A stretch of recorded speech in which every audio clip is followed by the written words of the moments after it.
Hi guys! Welcome back to my non-daily vlog. So for today's video, ayan, nakikita nyo, nag-work from home ako. Huwag nyo nang tignan yung pajamang suot ko because I work from home. Pero yung tang taas ko, corporate attire yan guys. Suit lang yung tela pero hindi pantulog yan.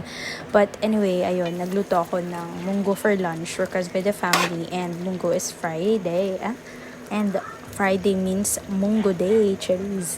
Anyway, ayan na nga, niluto ko munggo. And then, yan. Tapos yan, nag-visit yung pamangkin ko dito sa bahay.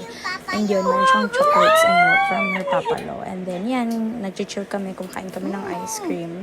And then yung papa ko, na-enjoy nga niya yung ice cream. And then yan, naglinis ako ng kainan namin. And then, ayan na, I think, ewan ko kung the next day na to or dinner namin. So, nag-request yung family ko ng denengdeng. For Ilocanos, you know what it is. Yun ata yung gulay na may sahog man yan o wala. Basta denengdeng. Nilagyan mo siya ng bagoong kamote. It depends on you. Search nyo na lang guys if you're wondering about it. And yan. So, prepare, linis, ligpit, luto. Ayan. And then, ayan na, the next day na ata to.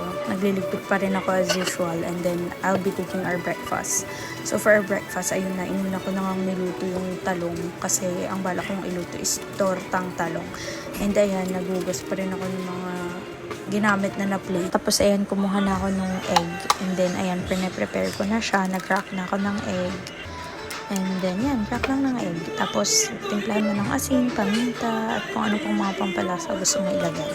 Prepare ko na dyan yung pang-tortang talong. And sorry sa background noise. Nakikinig kasi ng YouTube yung papa ko mga kanta sa YouTube. Tapos yun, ad songs, yung nagpa-pop out na ad songs yun. Sana hindi tayo ma-copyright. Anyway, yan na. Nililinisan at binabalatan ko na yung talong. Prepare ko na siya for torta. And then, prepare ko na rin yung hotdogs na kailangang i-fry. So, nagbati lang din ako ulit ng egg. Tapos, ayun, nilublob ko lang yung grilled na talong doon sa egg mixture. And then, yun, dinadagdagan ko na lang ng egg. And then, yan, nag-fry na ako ng hotdog. Kasi after nyan, ayan na, nag-prepare na ako. May rice, may hotdog, merong tortang talong. And then, nagbukas lang ako ng Spanish sardines. And then, ayan na, time for my dogs. Everyday vitamin treat. Favorite nila yan, guys.